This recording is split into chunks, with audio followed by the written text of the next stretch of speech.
Well, here I am with my annual video upload, and to explain to you what has happened, I've become a qualified amateur radio operator. I got my ticket late last year, and of course, being on the budget, as we all are, it meant I had to get some budget equipment, and so I bought these. I've got a couple of them, and I'll get to both of them in just a moment. But yeah, the UV-3R Plus and the 5R Plus, and these are amazingly good radios. I mean, I guess I don't have the yardstick of your Yaesus or Kenwoods to go by, but what can I tell you about this one? This is the one I received a couple of days ago. The other UV-5R I've had for a little while. I'm still learning to program this one, and it is a bit of a challenge.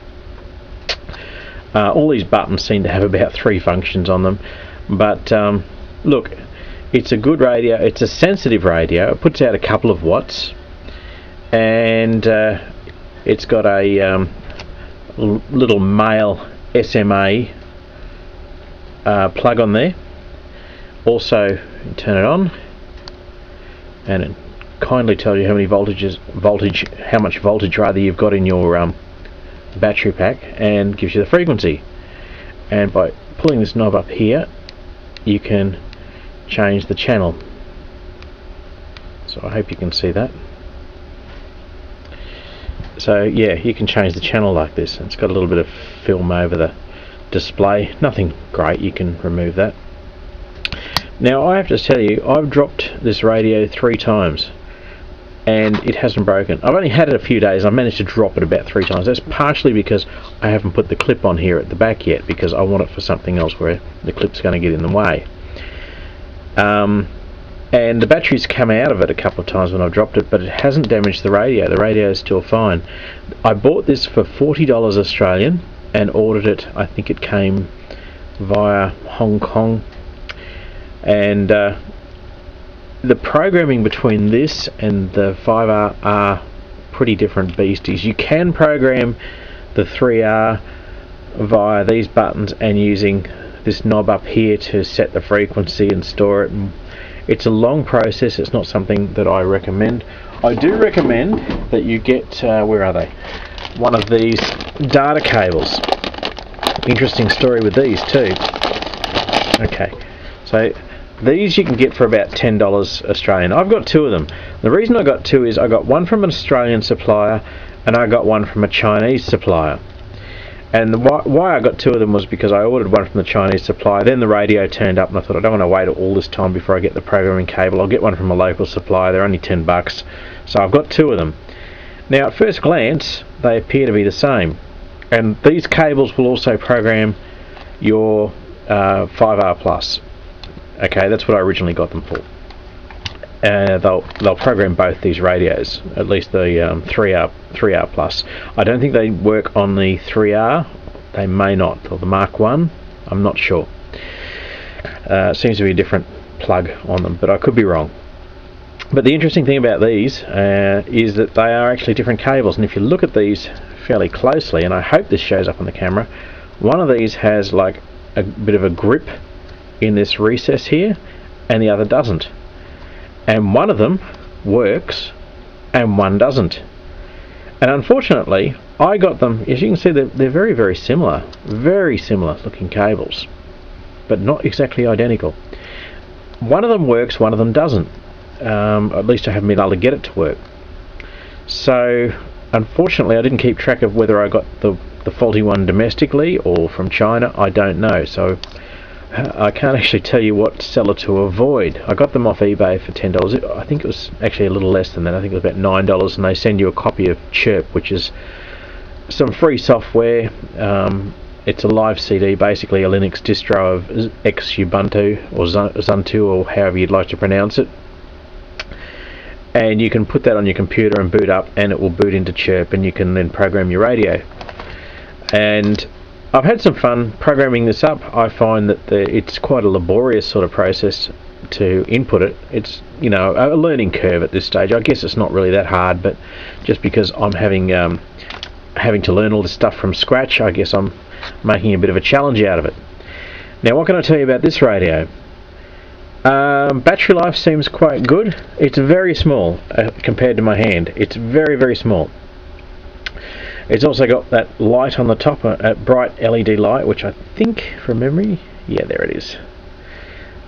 Look, I think it's funny that there's a torch or a flashlight, as you Americans say, on top of it, but I'm often out in the backyard in my back shed using these, and if I'm out here at night and I need to, for whatever reason, shut the lighting down in my shed, you know, it's better than nothing. I have used it once as its intended purpose.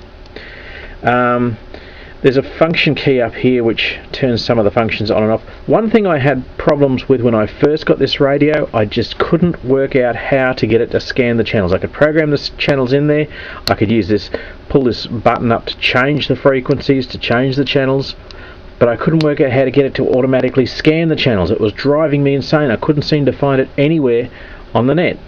And it's just a matter of pressing the function key and the menu key. And there you can see it's now scanning through the channels looking for a signal.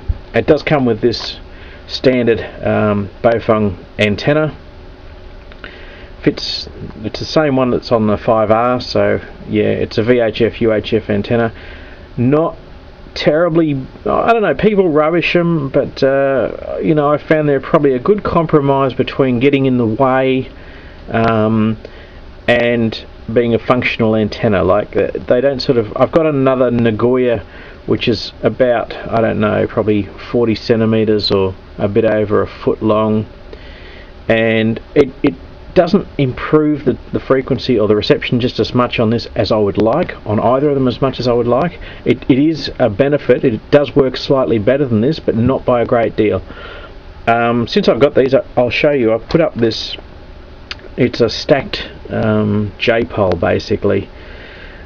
On the bottom of this antenna you're looking at now, there's the 2 meter section, and on top of it, stacked on it after a short little trap, is the 70 centimeter section. And I've managed to hit repeaters 70 kilometers from my location, or at least one of them anyway, down there at Arthur's Seat on the 5. I can't hit it with this one. I can't hit it always with the 5, but that's just to give you some idea. That antenna is only mounted probably 4 meters above the ground. If I had a bit of height under it, I would love to know how far I could get with it. But anyway, it does work well, and it makes a big difference to this radio. As you can see, and these don't come standard with the radio, a PL or an SO239 to SMA just screws right in there, and you can then plug in your, you know, more standard UHF antenna. I got a Nisei UHF VHF meter, which I might show in another video soon. But this is just another accessory that I got with the radio. Again, this was only about, I think, $7 or $8 off eBay, delivered. These are amazing prices for what they are. It's a little microphone. It works quite well. Just plug it into the side socket here and you're good to go. The audio, I've had a couple of audio checks. One operator described the audio as quite punchy. I think probably ask for audio checks before you reveal the brand of the radio, because yeah, some people, from what I understand, aren't real keen on these radios. But look, I've had no problems with it. As far as I'm concerned, it's a gutsy little unit. This one, obviously, I put the clip on it. I've got a spare battery for it. I've got a few other accessories for it. The 3R came with this earpiece, the charger. Let me see, I've got it all here. No, I haven't. Yeah, oh, there it is. It comes with a charger that plugs into a USB socket, which is kind of cool. I actually have a USB socket in my house, like in the wall outlet, the mains outlet, the power outlet, and I can just plug this straight into my power outlet with the USB socket on it. So that's all very good. Frequency coverage covers 2 meters and 70 centimeters quite well, covers a lot of other frequencies as well. I understand that the Australian Communications and Media Authority aren't cracking down on these too much now, because as long as you lock them down to amateur radio frequencies, which is what I've done here. These are great radios.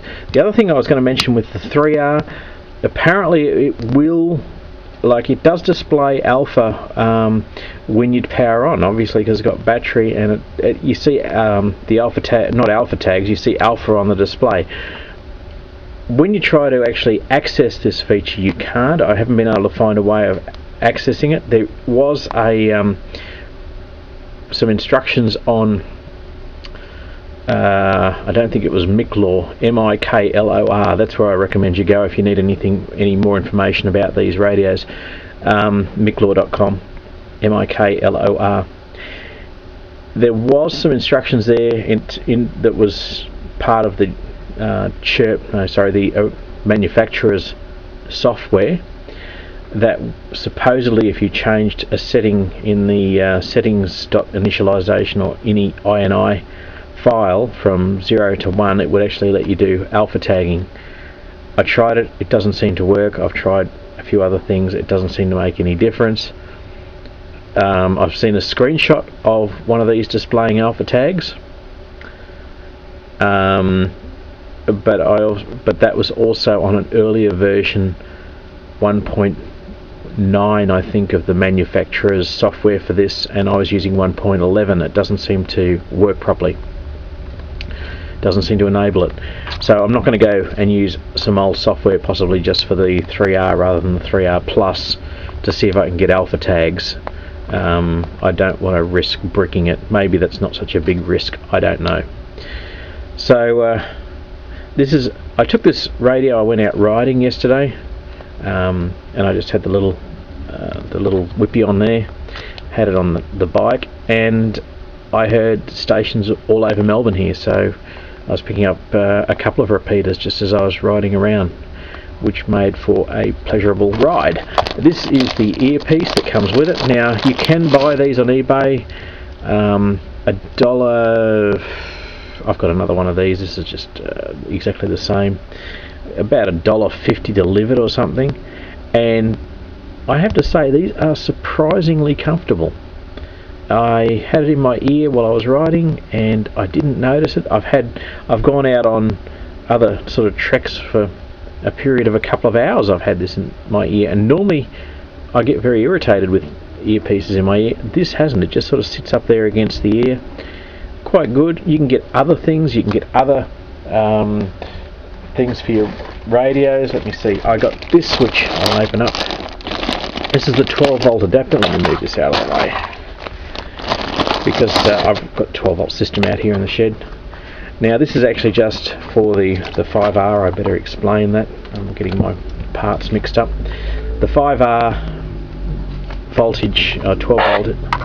Can't be picking anything up, can it? Let me shut that down. Turns off. Okay, here we go. This is the battery replacement, and it just plugs into your lighter socket. I've got a couple of lighter sockets here in the shed, and I just plug in and clip it on in place of the battery. Now this is very light.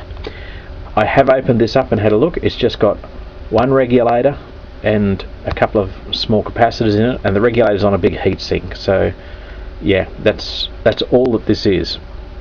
It's actually very much identical to the real battery pack. See, it even says it's got 1800 milliamp hours on the label, 7.4 volt, exactly like a real Baofeng battery has.